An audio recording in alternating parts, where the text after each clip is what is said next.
My husband, Charles, tells me he's going to marry the woman he's been seeing and asks for a divorce.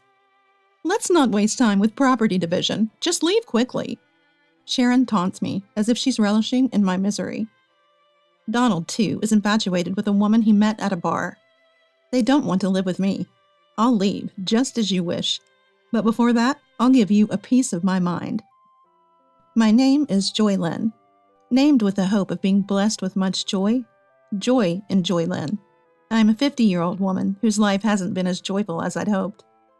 But now my days are filled with happiness, so I can look back and laugh at the past. Let me take you back to when I was 35. I was about to celebrate my 10th wedding anniversary with Charles. We hadn't been blessed with children, and I found it somewhat painful to hear comments from those around us like, "Do you have any kids?" and "Children are wonderful, you know." Conversations with Charles had dwindled, partly because he had been promoted a few years earlier, became busier with work, and traveled frequently. I was working too, so we hardly saw each other. No wonder we didn't have children. Well, this too is a form of marriage, and it's easier on our minds. Having children or not, it doesn't matter. That's what I thought. One day, our family grew in a way we hadn't expected. It wasn't an angelic baby that arrived. Instead, it was parents-in-law that seemed like demons from hell. Apparently, right after we got married, the parents-in-law had been constantly telling Charles that they wanted to live with us. Charles weighed the hassle of living together against the hassle of continually refusing.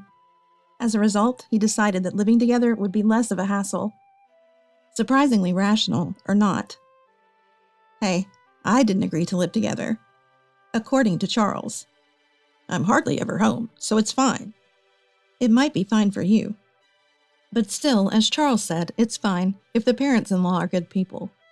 I had a hard time with these parents-in-law, even before we started living together. They were the ones who persistently asked me, "When are you having kids?" Sharon would always say, "The more children you have, the better," every time we met. But you only gave birth to Charles, right? Living with such parents-in-law? It's a stomach-churning story. I wonder how living together will turn out. My expectations were quickly betrayed, not in a good way. It turned out even worse than I thought. Donald solemnly declared as we started living together, "We won't give you any pension or living expenses." Then Sharon continued with a smile, "Let's go with that arrangement." Wait, what kind of arrangement is that? Charles also said something like, "We both work, so we can manage without receiving living expenses." So Charles is one of them, too. I had never been particularly dissatisfied with Charles until now. I didn't expect much from a husband even before we got married. I thought a husband who doesn't get angry easily and works hard was good enough. But now, a wave of complaints that I never had before came rushing in. Moreover, as I lived with the parents-in-law for a while, I gradually understood the reason they wanted to live with us. Donald would often go out somewhere at night. I believed him when he said he was going out to drink with friends. But then, I found a point card from what you'd call a nightclub, and a business card with Nancy written on it in the laundry. There are various types of bars, but this was clearly a service industry that directly satisfies a man's desires. I see, he likes Nancy. I can't believe he's still so energetic at his age, I thought. Of course, I meant it in a bad way. No wonder he can't give us living expenses. He's spending it on Nancy. It can't be helped. No way. On the other hand, Sharon gradually started to harass me. Moreover, she was cunning and intensified the harassment gradually. So much so that even I didn't notice at first. At first, I thought she was being kind. I could have endured it if it had just been about the way I fold laundry or season my cooking. But there were times when Sharon called me by the name of Charles's ex-girlfriend. Every time Sharon would apologize, saying, "I remember her strongly because she was the first girlfriend Charles introduced me to. I didn't do it on purpose. I'm sorry." At first, I thought, Sharon is old, so maybe such things happen. But as it continued, I realized something was off. Speaking of which, every time I took a shower, the bathroom was always dirty. I initially thought the mess in the bathroom was from Charles and the others who had gone in before, but no one complained about the bathroom being dirty, so without a doubt, it must have been Sharon who was in before me. There were other instances too, like when Sharon mistakenly thinking everyone had already bathed on a snowy day, unplugged the bathtub, leaving me to shower in the freezing cold. She also once took my favorite necklace from the closet without asking and then lost it. Each time, Sharon would say, "I didn't do it on purpose. I just wasn't thinking. I'm sorry." While it's possible to accidentally shower or call someone by the wrong name, taking jewelry without permission is not something that can be brushed off as a mere oversight. I began to suspect that maybe this was all intentional harassment aimed at me. When I saw Sharon angrily sitting at the dining table saying, "My dinner is late because Joy Lynn came home late," I finally realized it was indeed harassment, albeit subtle. Come to think of it, Sharon hasn't done any housework since she came to our home.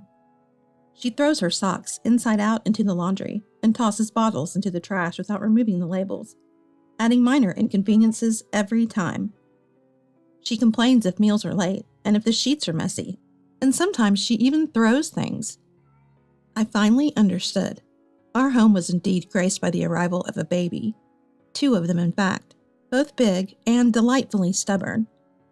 Exhausted from my job as a caregiver, all I wanted was to quickly escape this situation and go to bed, so I kept silently tolerating Sharon's behavior. I didn't have the energy to argue with anyone when I returned home.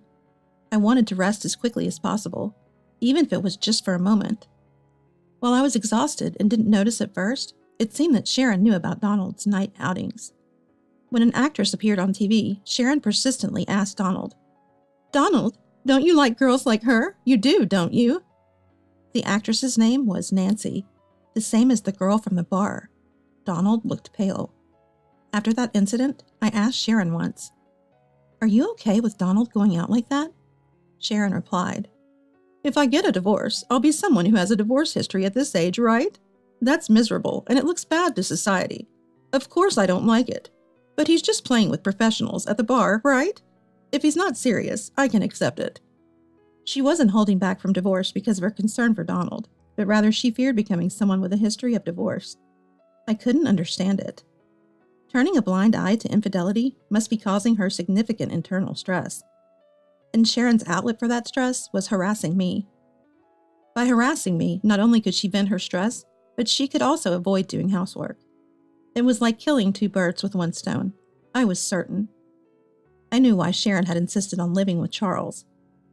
Since living with the in-laws, Charles increasingly made excuses not to come home, saying he had to work overtime.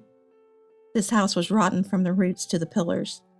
At this rate, even I might end up crushed under the rotten floorboards. It happened one day, about 6 months after we started living together. Charles, who rarely had the same day off, said something unexpected. "Please, let's get a divorce." It was a bolt from the blue. It turns out, Charles had been having an affair with a classmate for a long time. He even said he wanted to marry this person, and I had no clue. Apparently, they started dating just before he got promoted. I thought he was working hard for our sake, but could it have been for his classmate? Was it my fault for not paying attention to Charles's behavior, using my exhaustion as an excuse? I thought affairs only happened on TV, and to people like Donald. No, maybe it's natural for Charles to cheat, given that Donald does it too. "Once this house is ready, my girlfriend and I are moving in. You can take your things and leave," Charles declared. Sharon asked, "What's going to happen to us?" "You can stay. My girlfriend doesn't mind sharing," Charles responded. "What a nice girl. Joy Lynn, don't let her get away with it if she asks for property division. We're going to use this house and everything in it." Donald chimed in, "Yeah, she's a really good girl, especially if she's cuter than Joy Lynn." Sharon shot Donald a look as if to say, "There you go again with women." But Charles and Donald just laughed. "These people are hopeless," I replied. "All right, I'm fine with the divorce. There's a memorial ceremony in Atlanta soon, right? Can you wait until then?" "Planning on enjoying the feast at the memorial ceremony? Are you? How pathetic. There's no way I'm taking a woman who's divorcing me. Just leave already." Who's the pathetic one here? Who cares about the food? Despite everything, Sharon and I, the only women in the room and both cheated on, can't seem to get along. No, I was planning to move out on that day. Going back home is a bit embarrassing since I was cheated on. Finding a place and handling the paperwork takes time, I thought it would work out around then. Charles, not Sharon, replied condescendingly, "If that's the case, fine." Cheating and then acting all high and mighty? Don't underestimate me. I'll destroy everything. A week passed, and the long-awaited day of revenge finally arrived. That day, my parents-in-law and Charles left the house early in the morning to attend a memorial ceremony in Atlanta. They planned to return by evening. All right then, let's give it a try. The garbage collection service I had hired arrived. I had them load all the furniture in the house into the truck. The sofa, the microwave, Charles and the parents-in-law's bed, and Sharon's clothes that had accumulated since moving in. Charles' favorite new vacuum cleaner, even the refrigerator and its contents, all of it gone. Ah, minimalism is wonderful. With each item thrown away, it felt like my troubles were disappearing. Next, the movers came to transport my important belongings to my new place. By evening, the house was empty. The front door made a sound. It seemed Charles and the others had returned. I decided to greet them one last time, as a good wife, and stood at the entrance with a smile. "What? You're still here?" Charles frowned openly. So did my parents-in-law. "Oh, that's harsh. It's the last time, so it's fine to see each other's faces before leaving, right? I wanted to see your face." "Huh? You still care about me?" Blushes slightly. He chuckles. "What's the big deal? Fine. Let's have a meal together one last time, shall we?" Charles, strangely in a good mood, heads towards the living room saying this, followed by Sharon, who looks exasperated, saying, "Charles is so sweet." Donald, on the other hand, turns to me with a proud look, saying, "That's my son." I'm baffled. Having a meal, huh?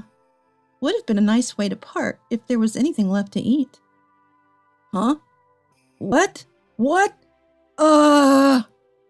The meaning of my words, Charles, upon opening the living room door, lets out a silent exclamation.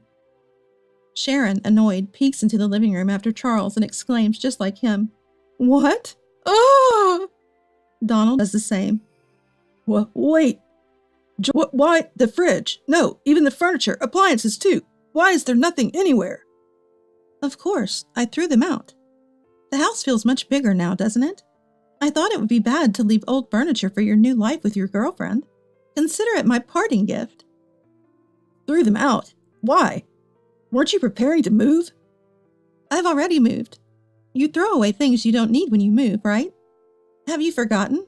Most of the things we bought when we got married were purchased with my money.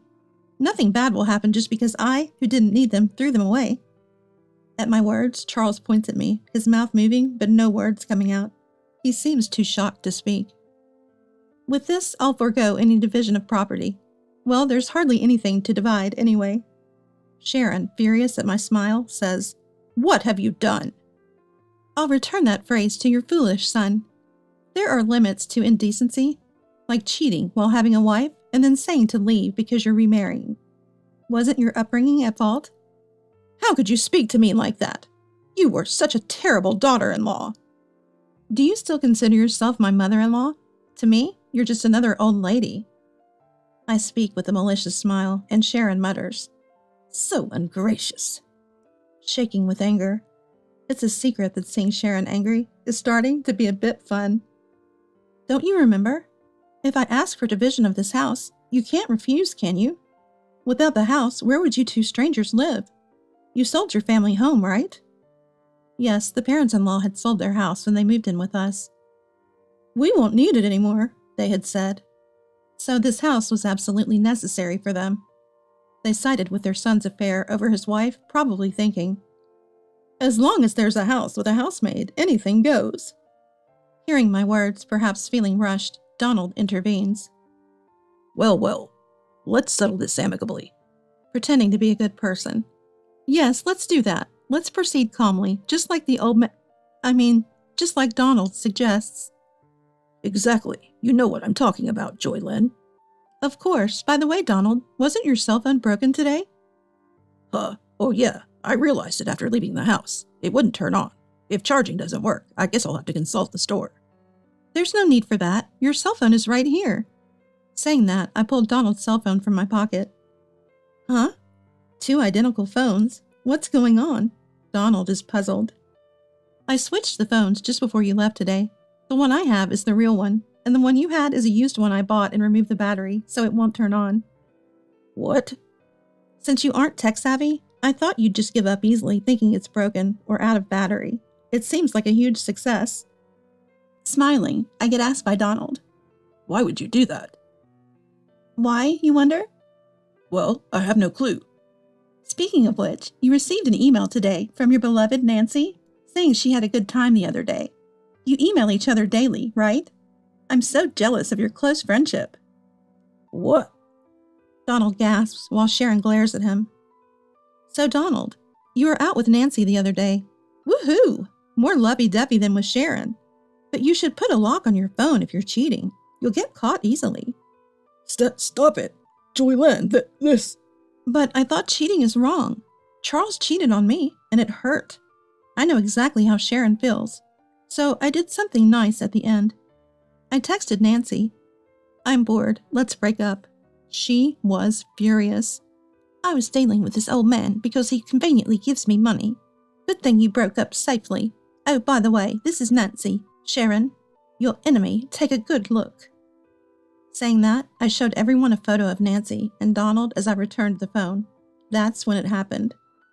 Charles showed a stern expression no one had seen before. Why? My girlfriend is... What? Everyone but Charles gasped. What's going on, Charles? What are you to Nancy? No, that's my line, Dad. Why are you taking pictures with Nancy? Because I'm her boyfriend, obviously. No, Nancy is my girlfriend. Isn't your girlfriend your classmate? We just met at a bar and started hanging out. Who would have thought that father and son were dating the same person? This development was also surprising for me. Ignoring Sharon and me, who were in shock, the men started a pointless argument about who was more suitable to be Nancy's boyfriend, which eventually escalated into a full-blown brawl, pulling each other's hair. The brawl ended when Charles pulled out a significant amount of Donald's precious thinning hair. After a glance at the soulless face of Donald, I loudly declared, Well, I'm off to my new place. Thank you for everything.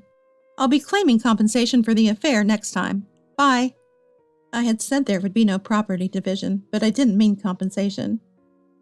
Sharon realized that this was a serious affair and, swinging the bag she was holding, began furiously beating Donald in a rage. Donald stood there, head hung low, as if he had been burnt out completely, unable to process everything happening all at once. Watching this living hell unfold beside me, I couldn't stop smiling as I hopped on my beloved scooter and left the scene. Although it's a far stretch in my mind, I felt like Tom Cruise in Top Gun. Oh, it's been a while since I've ridden down such a refreshing night road. This is the best. Later on, when I proposed divorce, including the alimony, Charles said, Please wait on the divorce. It seems that Sharon is also considering divorce, and there is a possibility that everyone might lose their homes or their circumstances might change, so he wants to save as much money as possible. He said things like, Don't you think it's pitiful for us, who once lived together, to face such a difficult situation? And, We need money now, but... I didn't care, so I proceeded with the divorce talks without discussion, and took as much money as I could get from Charles and his affair partner. When claiming the alimony, I felt a bit like an outlaw, but I hadn't done anything wrong. I had just done what was natural. Well, maybe tampering with someone's phone was slightly wrong.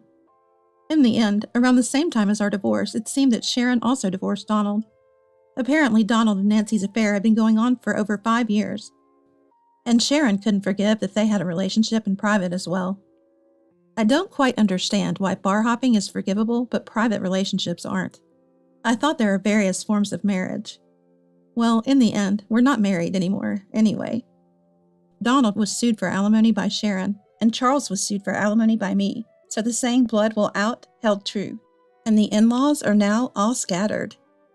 Sharon, having been cheated on by Donald, seemed to have grown to despise men in general, including Charles, who had abandoned me in a similar manner. As a result, Charles and Sharon, after the divorce, are slowly becoming distant, though they do have minimal conversations. Donald, jobless, turned to Charles for help but was rejected, as Charles himself was barely scraping by. Charles is juggling multiple jobs, while Sharon, who had been a housewife since her early marriage, is experiencing work for the first time with a part-time job. Donald became a part-time worker living in a cheap hotel. Charles, eager to marry Nancy, learned that she wasn't interested. Nancy saw both Charles and Donald as mere extensions of her bar work, as convenient sources of money. It turned out that Nancy had other men besides Charles in the same capacity. Charles, having been classmates with her, mistook her for being serious and believed she was his destiny. But in reality, it was a foolish and trivial story. In the end, both men were deemed unnecessary by Nancy, even as convenient sources of money, and were discarded. From my perspective, I thought, since I'm leaving, might as well destroy everything in the process, just as I aimed. I'm very satisfied having witnessed the spectacular collapse of a family. No one in that family valued each other, only caring about themselves, so the outcome was, in a way, inevitable. Essentially, they were a family in name only, lacking any compassion. Now I think it was good that I got away from that household. On the other hand, while I still come home exhausted from work every day, living alone has freed up my time as I no longer need to allocate it for someone else. I have more freedom than when I was married. Back when I was married, I hardly had time to meet my college friends, but now I can travel with them on my days off and even have time for my hobbies. In college, I was part of the choir, so I decided to join a karaoke club. It seems that one can continue to improve in music, no matter the age. I consistently win at the club's competitions and even earn cash prizes. Thanks to that, my wallet is always warmly filled. At the facility where I work, my colleagues suggested hosting a karaoke recreation event, since I'm good at it, and it was a huge hit.